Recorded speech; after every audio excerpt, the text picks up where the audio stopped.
ఇండైరెక్ట్గా ప్రేరేపణ కలిగిస్తాడు. రకరకాల ప్రేరేపణలు.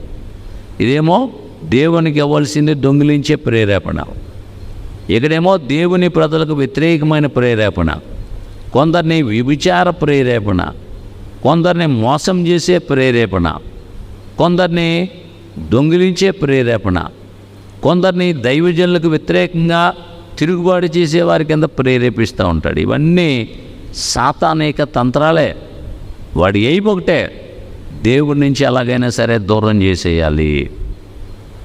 అందుకని వాడు పన్నే పన్నాగాలు ఏంటి అంటే ప్రేరేపించుట. గట్టిగా చెప్పండి. ఈవిల్ థాట్, చెడ్డ ప్రేరేపణ కలిగిస్తాడు.